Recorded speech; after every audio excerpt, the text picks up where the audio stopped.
it looks like the UK is having its annual 5 minutes of sun, which is probably a good cue for me to start riding my Trek.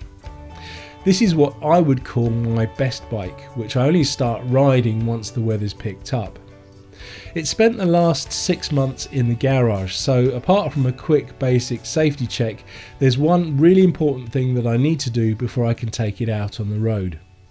It's equipped with Di2 electronic gears, so I should really give the battery a good solid charge. Now, the beauty of Di2 means that I don't really need to worry too much about this 6-month period of inactivity. If the gears need any adjustment whatsoever, the system should do it automatically and it should work perfectly first time. Having said that, it's a shame about the rider because, as you can probably hear, I'm a little bit under the weather. At least the bike will be ready in about an hour and a half, whereas I'll probably be ready in a couple of days' time. So I'm really looking forward to riding the Trek, as it's a fantastic bike to ride. I've been riding bikes for nearly 40 years now and have gone through a fair few bikes in that time, but at the moment I've got a collection of about 6.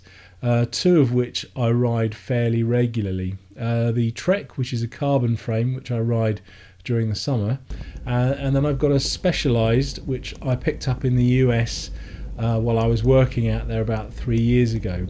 It cost me about $400 or £300. It's a Specialized Allez. It's an entry-level aluminium frame bike. It's quite heavy and it's quite clunky.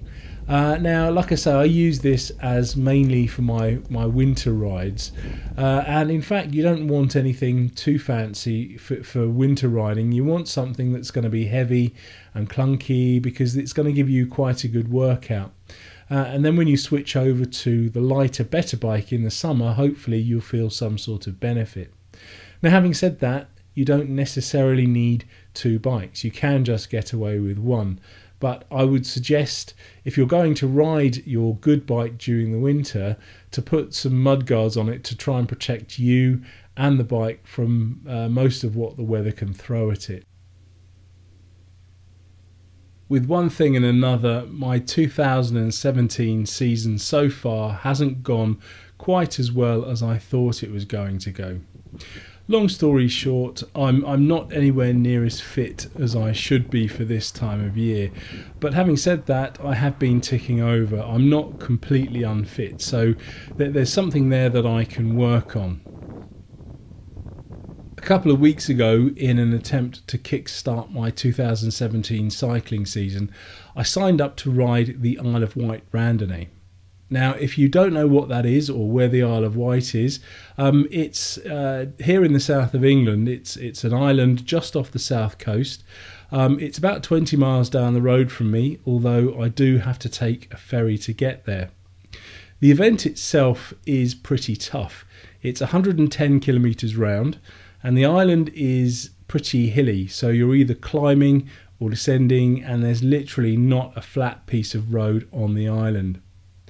Now, normally I've ridden this with my cycling chums. I've done it quite a few times and I've managed it all the way around with varying degrees of success.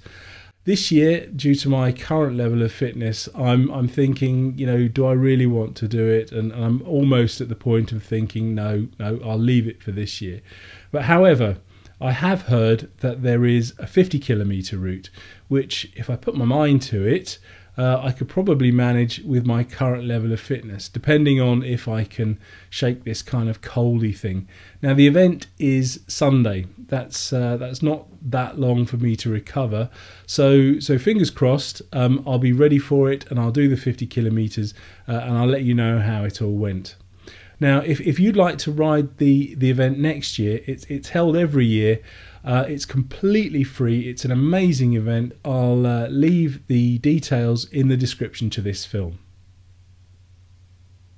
So that's it for now. Thank you for watching, and please subscribe for my regular weekly upload.